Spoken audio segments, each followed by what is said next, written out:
On this week's episode of Damsels in the DMs, As can easily happen in New York City, I got caught up with my survival job and I basically became a professional CrossFit coach for about, like pretty much full time for about 5 years. And then, like, had a light bulb moment where I kind of took a step back, looked at myself in the mirror, and was like, what just happened? And how did, how did I not start focusing on acting when I said I was going to? And I've just been coaching CrossFit for the last several years of my life.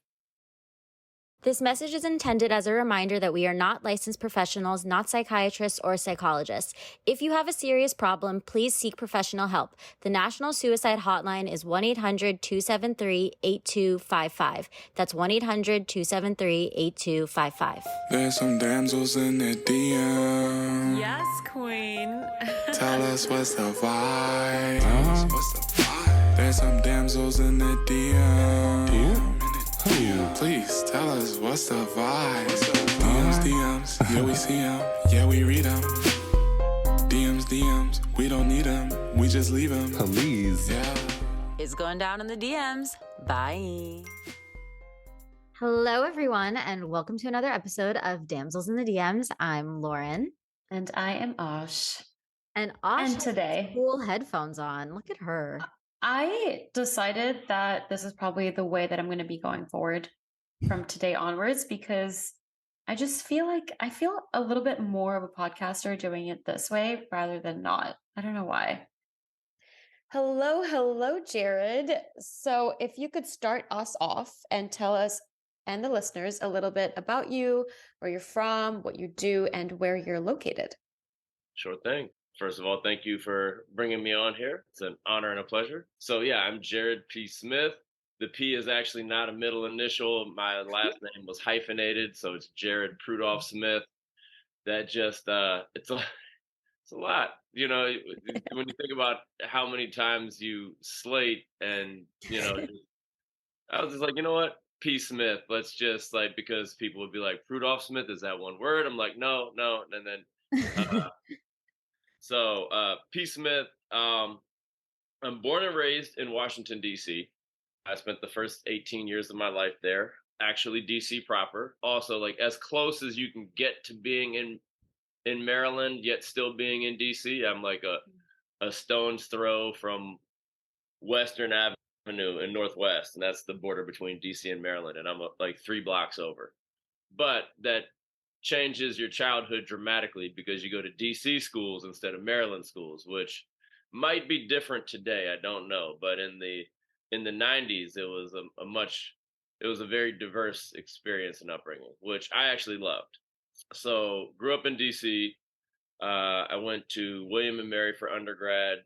I actually didn't even dive into acting until I took beginning acting my senior year of college, and I'm sure we'll dive into that a bit more as I just do the synopsis right now. But taught middle school science for 2 years after that in Huh? Miami. The first year of teaching, I actually had a lot of fun. The second year of teaching convinced me to, since I was in Miami, see what I could do with modeling in the summer in between years, and then that was I had a decent enough return from that to give that a full shot. And so then that was summer of 2009. Started modeling, and then bartending in New York for a couple years. I did not love that. I went back to Miami, and then I was modeling and coaching CrossFit. That then made me realize that neither of those things individually or together were going to really leave me feeling fulfilled. And at this point, I had been studying acting, and then I came back to New York to focus on acting. As can easily happen in New York City, I got caught up with my survival job, and I basically became a professional CrossFit coach for about, like pretty much full time for about 5 years. And then, like, had a light bulb moment where I kind of took a step back, looked at myself in the mirror, and was like, "What just happened? And why did? How did? How did I not start focusing on acting when I said I was going to, and I've just been coaching CrossFit for the last several years of my life. And so now, fast forward, since like 2017, 2018, I started pulling back from being a coach and leaning into acting more. And then with the pandemic, the gym where I was at shut down. So I kind of pulled all the way out from coaching. And last 3 years have been an interesting time to decide to like dive fully into acting with the pandemic and now with the strikes. But that's been my main focus for the last several years. Still do a little bit of modeling, grateful for the jobs when they come. And I don't lose sleep when they don't, because that I feel like is the healthiest way to be connected to that industry, is to literally just be like, this is great when it happens, and otherwise give zero cares. Yeah, no, completely. And curious, who are you signed in Miami? In Miami, I used to be with Next forever, and then Ron said he wanted to focus on people that were in town, and I wasn't coming back to Miami. So I still have a fitness agency, SLU. Oh yeah, That I've heard of them. They're in LA too, I think, actually. they're in like West Coast, Miami, New York, with like a fitness focus. Okay. Yeah, I'm signed with CGM in Miami. I've never been to Miami since I got signed and I haven't met them. And I'm like, are you guys going to drop me anytime soon? Because I don't know what's going on. I mean, I have friends. I have friends with CGM that don't live in Miami and they work decently. Okay, So cool. yeah, I don't know. Maybe just Yeah. come out and visit and then see what happens. Yeah. I have a question for you too, because I'm not a model and you both have a lot more experience than this than I do. But most people that you come across who are models, do you feel like they typically also want to be actors and are just using it like as a segue? Or do you feel like most people who are models strictly want to be models? I don't know if it's directly 50-50, but I know that many, I would even say most of the models, like friends, most of my friends who are models had zero interest in getting into acting. There are definitely some who did, and there are definitely examples like myself where I kind of wish someone had kind of like smacked me in the head and said this is not the way to do it when I was starting. But in my mind, I was like, oh, I've got some momentum with modeling. This will be easy for me to like segue into acting versus just like diving 100% into acting way back then, because my modeling career is like, in its best moments, it's like I've been fine, but I, never had like the traveling the world campaigns. I mean, I've traveled a little bit, but not like, like the models.com top 50 money guys or any of that stuff. And I honestly don't even know if I would have really loved that life, because there's I don't know, man. Modeling is it's a lot of bullshit that you got to deal with. It's kind of, I mean, like when in the early two, or I guess like 2008 to like in that, I don't know, there's a lot of people in that world that are out there to kind of advance themselves and also see what they can get from you in the process, Mm-hmm. to put it as vanilla as possible. Yeah. Yeah, I'm kind of feeling the same about it too. It's like it's there if you need it, but it's not really doing anything for me. Like not being challenged at all in any way. And it's just I also haven't had the international success and travel and all of that. Has just been in America, but still it's like I'd rather just focus on acting at this point. It's much greater creative, just energy. As you feel, I mean, I joke that like being a model is just basically being pretty malleable meat. It's true. Yeah, like you're not required to do anything other than know how to move. And if you know how to act, then it makes modeling easier, because they might want you to evoke some type of, you know to give off some type of emotion to make them think you're feeling a certain way. So having acting can help with that. But I mean, I don't know. Modeling is there are a lot of idiots who just have phenomenal careers of modeling because they just grease the right elbows. It's true. That's true. I want to go back to COVID, and so you can work as a trainer. What were the things that you did during COVID to push your acting career and to move more towards acting? I so I it's funny. When not a coworker of mine, a friend of mine, and we actually created a pilot together. He was like, because I was no longer coaching CrossFit classes, this friend of mine was like, "Why aren't you filing for unemployment?" And I was like, "What do you mean?" And he was like, "I'm getting like $1,000 a week because of unemployment." And I was like, "What? Like this sounds amazing." So then I did that, and so I had like an influx of cash suddenly, and on top of that, I guess I was still doing. I was more active on Instagram with like brand partnerships and stuff in like 2019, 2020. It was a little bit of a different atmosphere there where you could honestly make more money with it.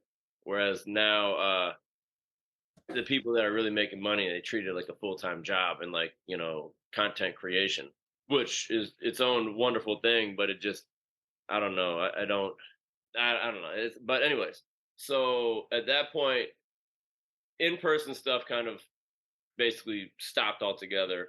But I did a bunch of different workshops with casting directors and like Zoom workshops with teachers that I worked with before. But actually, I took a bunch of workshops at one-on-one with casting directors that like we're on the West Coast and I'm in New York, so I was like, this is a chance for me to meet people that I wouldn't otherwise normally get to meet because everything is happening online. Yeah, I And then think we've been in a workshop together because you were so familiar to me. And I did a lot of those one-on-one workshops as well. okay, yeah, I'm sure. I mean, I've also like been a reader for one-on-one for the last like 2 years Okay. because Oh. in a large part I had done so many workshops during that time that they were like, all right, this guy knows what to do. But yes, I did a lot of workshops, and I can't say that like I mean I can't be like because I did this workshop I got that opportunity, but I definitely do think that actually, I mean, like building relationships and like you know, it's much harder for someone to call you in if all you are is a thumbnail on a screen versus them being like, oh, I remember them from this, and we talked about X, Y, and Z, and they would be perfect for this role. Then I'll call them in. So I think it definitely built builds a relationship. I mean, I could talk, especially since I was a reader, I could probably talk about my experience with that for a while. But I definitely think the multi-week workshops where you get an opportunity to really actually get to know each other are very functional. There's a lot of efficacy there. Like there's definitely you get stuff from that. I want to go back to what you were talking about with when you were at your first semester at William and Mary, and you said that you took a beginner's acting course. That was my last semester, actually. Even better. So, Yeah. when you were in that last semester, what made you want to take the class? And then, how do you think that it even transcended in your mind to something that could be a potential career path? So I was told, like, I guess maybe it was in my sophomore or junior year, friends of mine were like, you got to take beginning acting. It's 3 hours, 3 to 4 hours. The first 2 hours, you're basically like rolling around and doing yoga. And then you do some like exercises. It's pretty much a classroom full of women, and it's an easy A. And I was just like, wait, where do I sign up for this? How did I not know about this sooner? And, but it was, it was one of the hardest classes to get into because everyone was trying to, get an easy A basically, or be in a classroom full of women and get an easy A, which like that really appealed to me at that time. I mean, I was like a poster board for toxic masculinity for a long time.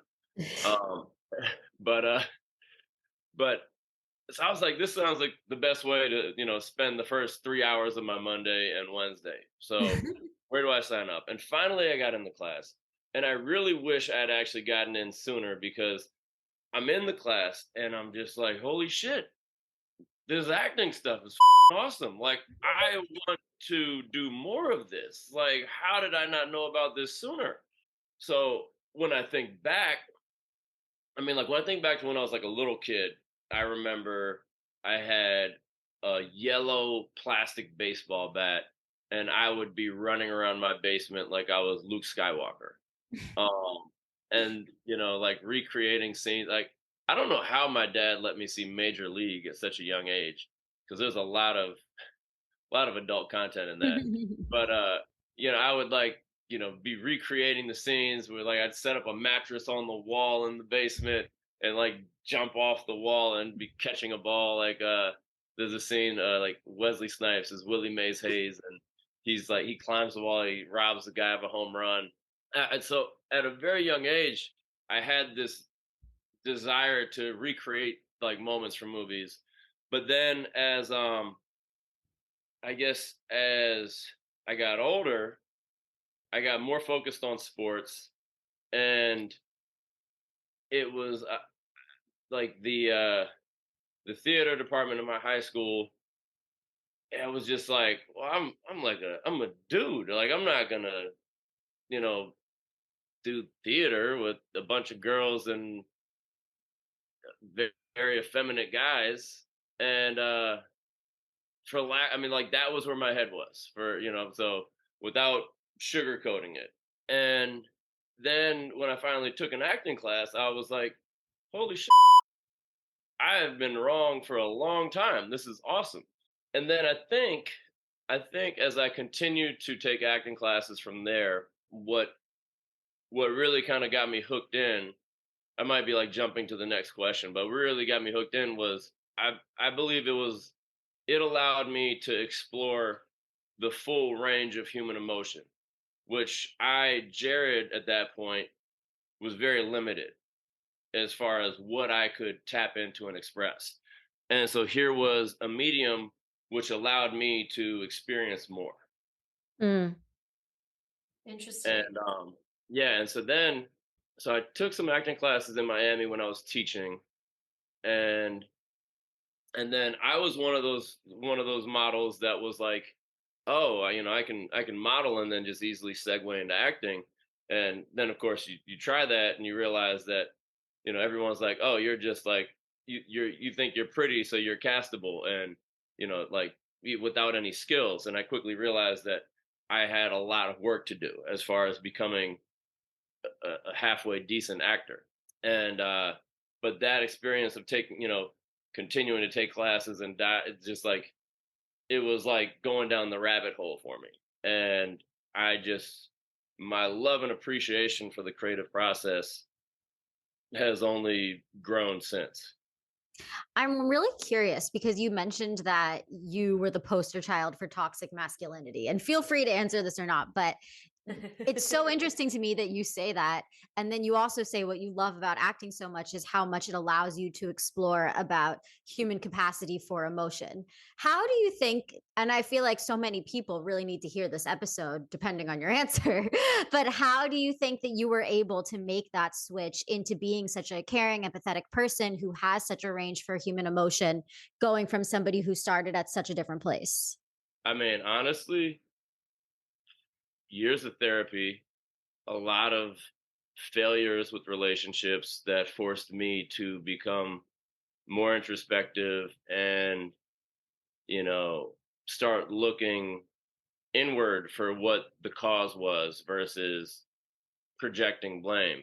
Not saying that I was never, I was always the one that was wrong, but I definitely had to do a lot of work. I when I was in high school going into college, I was like, it's very odd because I was the captain of my basketball team and I was also like a national merit scholar. I don't know, like I was one of those like things for like the smartest 1% or whatever. and then I was captain of the basketball team. So you would have thought that I would have been like the guy that's in, the Zac Efron of High School Musical or something. But I was like this skinny, awkward kid with like no self-confidence. And a lot of that actually came from a lot of it came from the dynamic that I had from my mom. And when my parents got divorced, and there was like no malice in the way she handled it, but her trying to hold on to my sister and I kind of created a roller coaster of like emotional support and then also, blame. So that led to me not having just stand on my own confidence because I felt like I never knew when the rug was going to be pulled out from under me. And I mean, the only reason why I was able to make these steps is literally because, I mean, a lot of therapy and a decent amount of plant medicine and psychedelic ceremonies and journeys that allowed me to get even, kind of past go and dive in a little bit deeper, more intensely. Did you do ayahuasca? I have, yeah. Was that in America or out? It was in America, actually. Like the most profound experience I had was at I'm not sure what the name of it, like it would what I would call it, but at a place in upstate New York, and it was like a weekend long retreat. So we did 2 ceremonies, and that was actually during COVID, and that was honestly it was 2020. I had just ended a relationship that it was a very healthy relationship, except for my involvement in it, and I was like 1 foot in, 1 foot out, and then that experience actually helped me realize that I was now repeating the patterns that I had experienced as a kid. And so I was like, wow, I need to, and then I kind of like figured out that going back to like when I was younger, the insecurities that I had led me to, once I finally started like kind of coming into my own skin and getting a little bit stronger and more confident, I like went from like the insecure kid to like the overly confident, self-assured, just dove right into womanizing. And it was like the bull that's at the top of the hill and it's like, let's run down and, just, and so I went like full pendulum swing and kind of operated in that mode for a very long time. And like, so then fast forwarding back to 3 years ago, it made me realize that I had kind of allowed my ego to just like take the wheel and just punch the accelerator and go and have full control over my handling of relationships and interactions with people and with women. Yeah. So that experience was like the proverbial that ayahuasca experience kind of on top of all of therapy and just like undigging of my relationship with my mom and my stepmom and how it all came together. That all allowed me to kind of unpack why I behaved the way I did in relationships. And then that gave me the wherewithal to learn how to be more present, be less manipulative, and be more healthy. If that makes sense. Wow. Yeah. That is so cool to hear because obviously in my past I've dated people who were very toxic, and It's nice to hear that there's hope for everyone. Like, There's definitely hope. if you do the work. There's definitely hope, and it's definitely out of anyone's control except for their own. Yeah. Like there was no way anyone was going to, open my eyes except for myself. Yeah. And that applies to everything. Yeah, a relationship podcast, but I guess all of life and It acting. used to be.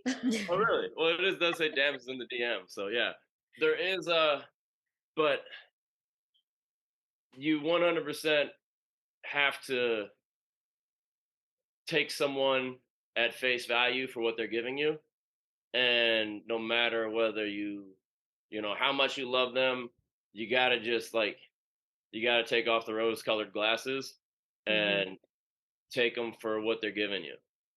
Yeah. And So this transformation of yours started like during the pandemic, around the pandemic time. yeah, I think I had the urge and desire to be better long preceding that, but I was kind of still I was repeating the same patterns and the same habits just with increasingly greater self-awareness, but still doing all the same shit. Just like I was better at communicating and better at sharing and like being like, you know, I was better at being open with things, but I like went from being just like an asshole to like a lovable, well communicating asshole. A more self-aware asshole. Yeah. Which is probably almost like more dangerous because like then you think like there's moments where like you know like I would give like for like in the instance of my ex like she would be like there are moments where you're there and you're connected and you're present and like those moments give me hope and then you flip back to this person that's completely detached and at that point I couldn't figure out why I was doing that. So yeah, so it's almost like I don't know, I feel like people that are great communicators and very self-aware and still manipulative are probably like some of the most dangerous, if that makes sense. Yeah. Oh, I yeah. also find this really interesting given your background as a personal trainer, because I feel like personal trainers have really intimate relationships with their clients. And I think a lot of people think about personal trainers as just like somebody who motivates you to get to your fitness goals. But I also feel like a lot of personal trainers end up so involved in their clients' lives because like you're advocating for their diet, you're helping them to make like healthy life choices, blah, blah, blah. So I think that it's really interesting that you did all of this self work when you're also somebody who's like constantly advising clients on how they can be the best versions of their own selves. Yeah, and it's ironic that I've actually done less personal training since like all of these breakthroughs than before when I was, doing a lot more coaching and training and was much more of a do as I say, not as I do figure. Thank you for sharing all of these dating and like your past and all of that, because that was what we were before, and I still am happy to hear about that with our new rebrand. But I do want to go back to what you said about being a content creator and how it's like, I feel like in this time now after COVID, things have changed where people are like pushing for more actors to make content, to be on TikTok, to make reels. How do you feel about this movement? And what are things that you are doing to kind of stay with it? I mean, I don't love social media. It's I feel like it's an extension of reality TV, and I feel like reality TV was like the first sign that the apocalypse is upon us.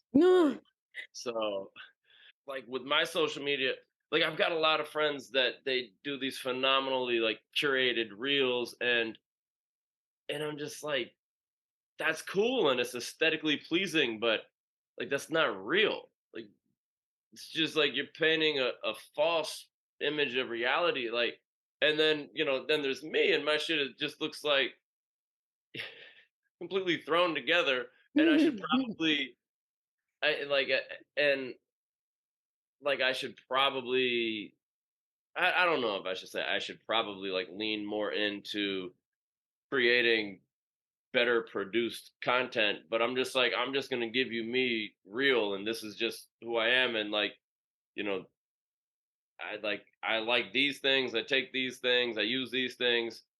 This is why, and I've in my head I'm like that should be what's most interesting versus like this really super cool looking video that you're just like, I mean, like, that looked cool, but I don't know. I am well aware though that, like, a lot of people have used social media as like an avenue for sharing, their talent as like a comedian or as an actor, like aside from just like creating cool looking videos. So I guess I don't know. The part of me that just is like, I want to just, it's so interesting as I say this out loud, because I'm like, there's the part of me that just like wants to be creating, like on a show or on a stage or like in, what I consider to be a professional capacity versus just like in my like day to day. And then I'm like, well, I guess who's to say what is or isn't a professional capacity, and like a good use of your talent and your creativity, and it could totally be on Instagram or on a reel. I just I don't know. I feel like I was like the generation that was behind when all this shit blew up. Yeah, I feel you. Um, Yeah. I got TikTok during COVID just because I was so bored out of my mind and had nothing else to do. So I kind of just was like the one who watches the videos. And then I started making the dumbest videos that would go viral. And I was like, what is this? And then but I remember the only reason why I got TikTok actually was the October before, when I was signing with my new agent, acting agent. She was like, do you have TikTok? You should get TikTok and then work on your following and your videos. And I was like, I thought this is an acting, like theatrical representation. I was not aware that you're trying to use followers and social media and stuff. And then that's when I realized, like, oh shit, like this is a movement that's happening where people with more followers, more engagement on their posts are getting like they're getting more opportunity for these roles. Yeah. And then when like the whole pandemic started and people were making these TikToks, I was like, this sucks, because there's people on there just like dancing, and then they get a WME to sign, get signed with WME or CAA. And I'm like, what is going on? And then still today, we're having this conversation in my acting class 2 weeks ago. My friend brought it up saying that he just signed with a new manager and they are pushing him to make TikToks and reels every day about the dumbest things. The thing is, though, she's really good at this type of thing. And I make fun of her. I tell her that she's such a good influencer, and she hates when I call her an influencer. I'm not an influencer. No And offense to influencers out there. I respect your career and everything, but I'm not an influencer. I'm not. Yeah. But it makes me laugh because she's like a tiny little bit older than me. And somehow she's so much better at social media than I am. I don't know why, but Yeah. Osh just got like the better Gen Z genes in this. I do. I'm totally a Gen Z. Yeah. I am at heart. I'm a millennial, but somehow she's more Gen Z than I am. Yeah. That's funny. And I just turned 30 last year, so I'm the oldest Gen Z there is. Yeah, I think so I'm in between Gen X and millennials. Like, I remember seeing there's like a subsection called Zennials, which is like 1981 to like 86 or something. Ah, It's like we grew up, like I didn't have a cell phone until I was like 15 or 16. So like I remember when the only game was Snake, and you had to use like there were like arrow toggle thing, and you to like send a text message, you were like, hitting 1 3 times for a C. Hey, that was still around when I was growing up. Oh god. Yeah. I mean, I also remember like, when you had to memorize your friends' phone numbers. Yeah. Yeah. Yeah. Mm-hmm. Yeah. I like, when I think it was my elementary school got the internet, and I was like, somehow I got to be first in line at the library to get onto the internet. And I was so excited. And it opened up to AOL.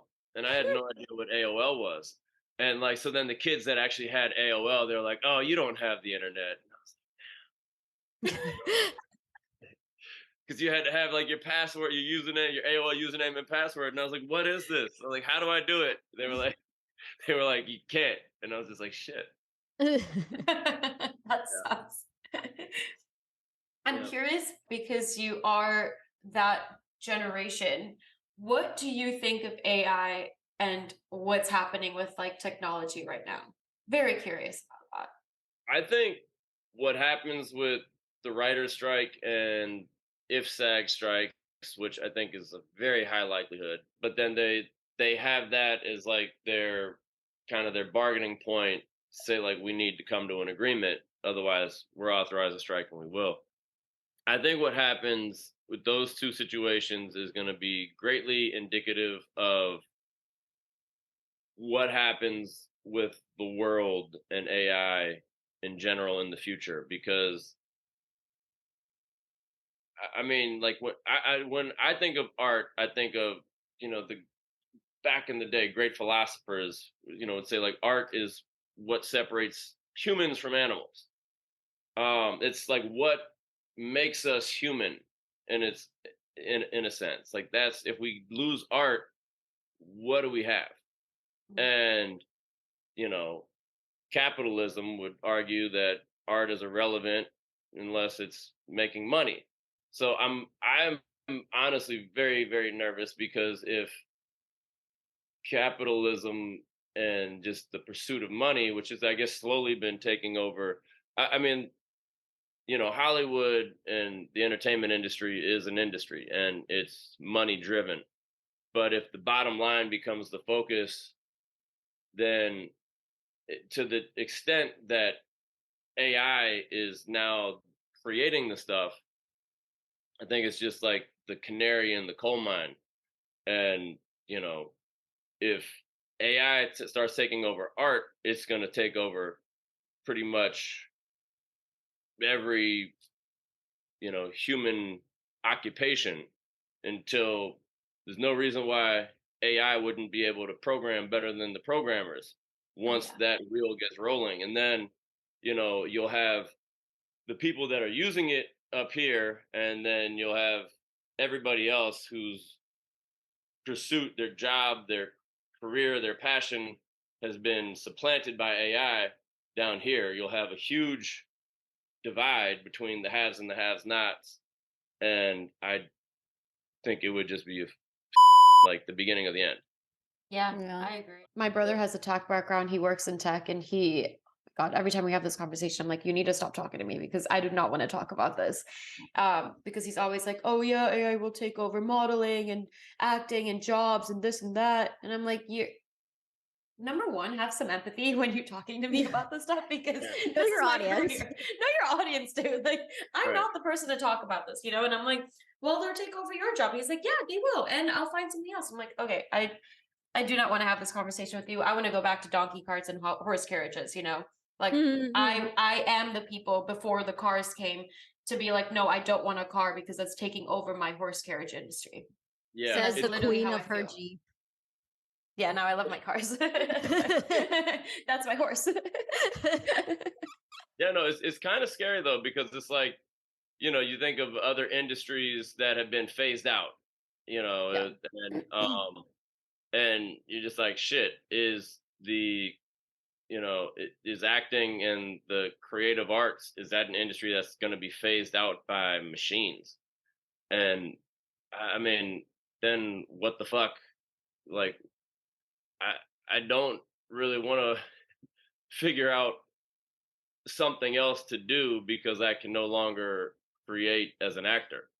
And I have a friend that works for Microsoft, and he's like, all the potential. And I'm like, great, if there's so much potential, why don't you figure out the climate crisis? Why don't you use AI to figure out how to take salt water and use it to create fresh water for all these places that have droughts and water shortages? Use AI to solve the problems that humans haven't figured out, instead of like writing screenplays and being able to take someone's face and put it on another, like an actor, so that you can watch yourself in Mission Impossible 9. Right. Yeah. Yeah. Use it for good, not to take people's fucking jobs away. Yeah. Right. Yeah. So how are you staying sane in this like sort of scary world that we're living in? And what are some things that you're doing right now to stay busy when there's fewer opportunities? So how am I staying sane? I've got, thankfully, like a wonderful girlfriend who just I guess is empathetic and happy to listen and just kind of be there, which is nice. Is she an actor? She is not to the same. It's like she's in like more of the seminal stages of it all. Like she was a dancer in undergrad, and she's done a bit of like dance choreography, and she's auditioned for some musical theater. She coaches at Barry's right now, and Oh, she's which berries? Yeah. Do we know her? Which one? well, I mean, in the city, she which one? Yeah, she's sometimes on the Upper West Side, but usually on the Up East 86th. Okay, And I go to I think- Tribeca. Yeah, But I when I'm there, I go there. the To Tribeca. Tribeca. To the Yeah. Chelsea one. Okay, yeah. Sometimes she does the ride, a couple ride classes Oh, a I week. love the ride one. And I go to school at Columbia, so I have been to the Upper West Side one too. So maybe I would know her. Okay, yeah. Well, her name is Valentina. So Valentina. I'm gonna look for her Valentina. now. yeah, that. So I mean, like, that's actually, having going back to everything I learned about myself and now applying it to a relationship, and like the story of that is its own probably podcast, because I was like Part 2. right back into old habits, and then had a moment where I was like, oh, wait a second, I've done this before. Maybe I should go that way. And who knew that, actually giving a concerted effort and shot towards a healthy relationship can lead to one. Ooh. Slow down now. Yeah, what an idea. What a concept. So that's been helpful. You know, I've still had a few auditions, which is nice. I take a class, like an on-camera class, and I'm still a reader at one-on-one, and so all of the things have kind of helped me stay a little bit busy. I've got a bunch of friends in fitness, and I play softball once a week. We'll play pickleball, like just various different like means of staying active, literally physically active. I've been active my whole life, so that is almost like, meditative in a sense. I also meditate, and like when we talk about like the morning process, I do that. I try to meditate every morning, and I've been waffling on actually like writing and creating my own stuff, but I think sooner or later that's going to be something that I lean more heavily into.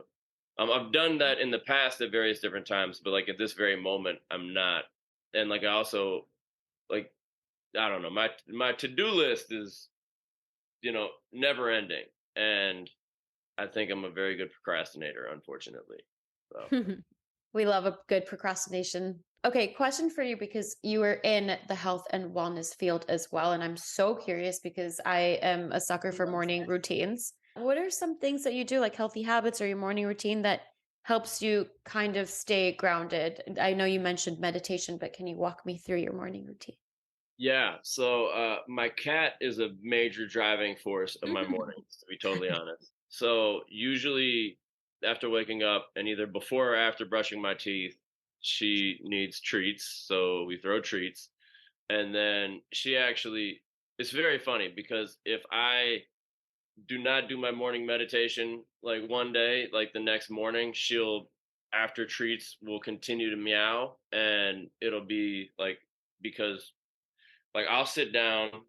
If I'm inside, I'll sit down on my couch inside. Sometimes I go outside, but then she'll come and sit next to me, and I meditate, and I don't know what she does, but she just sits. And so it's funny because she kind of like she harasses me as a reminder. I am not as good as being consistent with like gratitude journaling. Like I have the 5-minute journal, I have the physical copy, and then I have it on my phone. And when I do it, another one of these like wow shocker moments is like the more I do, like I write about gratitude and I journal, the more I see it in my life. And then for some reason I am less consistent with that, which is just I have no one to point the finger at or blame but myself for that. And it's so simple and so easy to do. And then I've been wanting to, and I've been kind of starting to implement like a little bit of like movement and stretching in the morning. I mean, I usually work out every day, but you know, at 39, when I get out of bed, I don't feel as spry and limber as I did when I was 29. So like getting, just getting a little bit of a flow in helps. And then I always think I got like actually I have a brand that does like greens and reds that I partner with, and I take that with a little bit of like creatine every morning, and I like mix that with some water, and I've got like the same pills that I like, you know, like vitamins, and then like turmeric and ashwagandha and rhodiola, and all, I've got like a laundry list of like supplements that are supposed to be good for your mental health and your cellular health and like, longevity and all this stuff. Take all that, and that's kind of my morning routine right now. I would like, as I said, to be more consistent with the movement. I would like to be more consistent with one, the gratitude journaling, but also two, I really feel like would like to, and then I should just start doing this, doing a little bit of just like 10 or 15 minutes of creative writing to just even if it's just getting ideas out, whether it's for, I do my words on Instagram. I, I do those, so like, and just various different ideas, whether it's, uh, for like a short or whatever it might be. I think more and more finding new ways to be creative, especially when, you know, acting opportunities are becoming less frequent, is going to be Mm. important for my own sanity. Yeah. Yeah. Speaking of Instagram, which you just brought up, please tell us about the funniest, wildest, most intriguing, or inspirational DM that you have ever received. I didn't see that question in the list of questions. I didn't put prep. Sorry, I No, it's all good. I'm just thinking. So probably the coolest ones that I've gotten have been when people say like I mean the ones that I've enjoyed the most are people who like when I started doing my like wow what a word segment, people just being like I love this, these are so entertaining, and I'm actually like learning words. I'm like that's pretty cool. That's kind of what the reason behind doing that, because the last thing Instagram needs is another fitness influencer swinging a kettlebell. Uh, but there have also been people who have you know said that they've gotten back into exercising because of seeing my posts. I mean, I've gotten my share of very weird DMs, which I guess probably aren't weird to the people that send them, but I'm just like, I didn't need that. I've gotten so one time. This is funny. One time, and I was in the process of moving when I got this one. This guy asked for, I forget if it was, I think I've gotten asked for socks once, but also like underwear. And I was just like, well, I'm moving and I'm gonna throw out these old pairs of underwear that I no longer wear. So if you want to give me like $1,500, sure. And because they're just gonna get thrown out otherwise. And then the guy was like, well, I need to see them. And I was like, okay. And then he's like, I need you to wear them and sweat in them. And then I was like, all right, this got too weird. You lost me now. Oh If God. you want the bag of old underwear for $1,500, you can have it. But if you want me to start exercising in them and leaving them dirty, like you lost me. Sorry, buddy. Yeah. People are And then, crazy. then I was like, talk to this friend of mine. He might do it for you. Um, Otherwise, other comical DMs.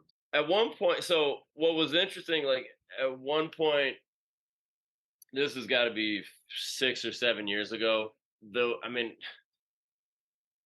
believe it or not, there was more of my skin on my Instagram. I mean, I'm shirtless a lot on there now, but I guess I was pretty busy with underwear modeling through like 2014 to 17 or 18.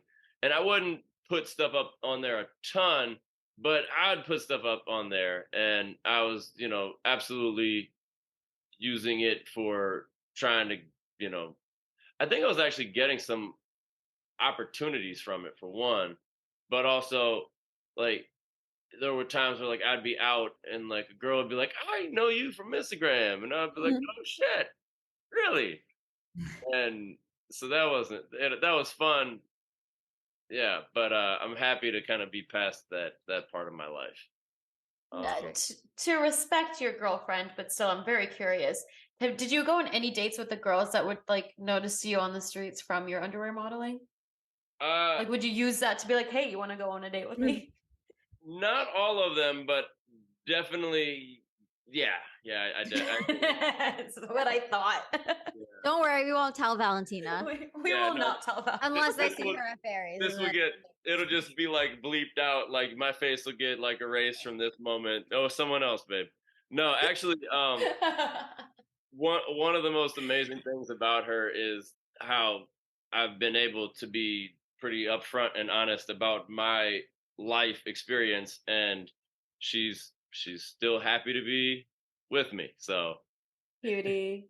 That's yeah, great. We love that. yeah. Okay, so the DM of the week asks you, what is your dream role and why? Yeah, so I thought about this one a lot because I was like, shit, I should know. I should be so specific and like sure of what this is so I could have it on, my kind of self visualization for myself and like, actually I have a vision board from a couple years ago. Maybe I should pull that out and start rebuilding that because just like with the gratitude, all that stuff, maybe it doesn't like work the next day, but there's definitely something about the thoughts and the energy that you put out into the universe and how it matches. So I don't have like a specific role or character, but on the TV side, I would love to be. I've realized that like I really enjoy the collaborative experience, and a lot of my favorite shows and movies have been ensemble productions. So I was thinking like thinking back to like how cool it would be to be on a show like The Wire.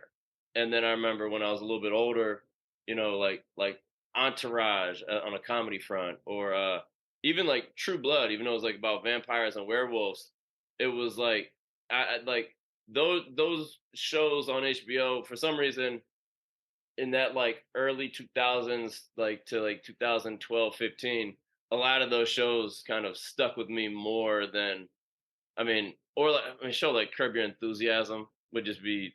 I think this is the last season, so I think that ship has sailed. But ensemble creative experiences, I really enjoy, and like on the movie side, Quentin Tarantino is my favorite director, and I think this is his last movie that he's making now. But so the next, if there can be a next iteration of someone like him that creates these creatively like told, intricate, phenomenally just well done cinematic experiences. I think I just threw out all these extra words in there for no reason, but like to be, like Hateful Eight wasn't even one of his best movies, but like to be one of the like Walter Goggins or like Channing Tatum's role in that. And those are, there's also like those are the things I'm like that would be so cool. The action, like the dude in me would love to be in a superhero movie or like a spy caper, like something like the Bourne trilogy or you know like yeah like the Mission Impossibles. Even though those are like almost just like a money making franchise now. There's still like, to me, like the little kid is just like, these are so cool. And like I would just love to be on something that I'm like, I want to watch this. And like I'm excited to go pay money to see this. And like, and then if that were to be something that I was in, that would be like, that would be the dream. So I don't have a very specific, like, you know, also like to be in one of the new Star Wars shows, even though there's like, Right. a lot of people say it's become, just abused and they're just putting stuff out now. But like the kid in me is like, how cool would it be to be a Jedi? You know, Yeah. that would be like, it wouldn't, I don't know if it would like get better than that. And then, so yeah, I don't know so I don't have a concise answer to that. I don't think I have a That was concise. a pretty great answer. Yeah, though. that was a good answer. Yeah, I think that Okay. was a way better answer than I could have ever had. Yeah. There were like Cool. 5 amazing roles in there. Yeah, I think the common denominator is, you know, and to kind of bring it back almost full circle to like the self awareness and the more spiritual side of things, a role that like my, like 7-year-old self would be like, how cool is this? Because at the end of the day, I think us as creatives all are tapped in to that child wonder of creativity. So when you're able to, actualize that, that's like, that's cloud nine. That's it all coming together. Yeah. I think that's such a beautiful way to end it. Thank you so much, Jared, for coming and sharing all of your stories with us and being so vulnerable. Can you please tell our listeners where they can find you and how they can stay up to date on what you're working on? Yeah. First, thank you all so much. I had a blast. This was a wonderful time, and I'm glad to now know the two of you and have hopefully lifelong friendships. Yes. And then yeah, so I'm my website is jaredpsmith.com. It's JAREDP Smith.com. And I should update that because as I think about it, like I don't think I've updated that in a little while, but that has like my reels and it has some of my clips on there. My Instagram is Jared_P_Smith. So just at Jared_P_Smith. That has more of, it actually doesn't have a ton of like my reels and stuff. I remember having a conversation with my manager and he was like, don't put that stuff on your Instagram. It's like if you create something that you want to show, you put that on there, but don't put your audition clips on there. Don't put your, your reel on there. It kind of makes you look like you're trying to get attention and trying to be legit versus just doing it. And but I've got a series on there called Wow, What a Word with Jared. About a year ago, my girlfriend, I forget what the word it was that I said off the top of my head at the moment, but I said something and she was like, you have all these big words that you use in your vocabulary. You could like do videos about them and define them. And so I was like, yeah, that's a great idea. And then the juxtaposition of like, for example, a word like juxtaposition, but of having like an SAT word or something like that matched with me just being like, wow, what a word. Like, it's just like you have like this like idiot simplicity and then like a word that you're like, where did that come from? So I enjoy those. My Instagram has become more and more that. And then every now and then, some modeling stuff or fitness stuff. My TikTok, which I probably have to reload it on my phone, honestly, because that's how often I use it. I started to just put the word videos on there, and it's gotten no traction yet. But go onto my TikTok and make that. I could be like, the comical word guy. There we go. Yeah. We'll make it happen. That's called Words with Jared. That's my TikTok. And then my cat, who is actually sitting here the whole time, she's right there. Oh my god, I can't even see her. There she She's is. nestled in. Oh, cutie. Aw. Oh, she's passed out. Completely passed Yeah. out. But that's Barcelona Boots if you want to follow her. She has a very exciting life that mostly consists of her sleeping and getting treats and having more places, more furniture in my apartment than I do. Well, thank you, Jared, and thank you, Barcelona Boots, for joining us today and sharing your story with us. Thank you all so much.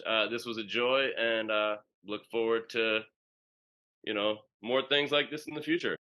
Okay, everybody. Well, it's been another episode of Damsels in the DMs. Until next time. It's going down in the DMs. Bye. DMs, yeah, we see them, yeah, we read them. DMs, we don't need them, we just leave them. Please. Yeah. It's going down in the DMs. Bye.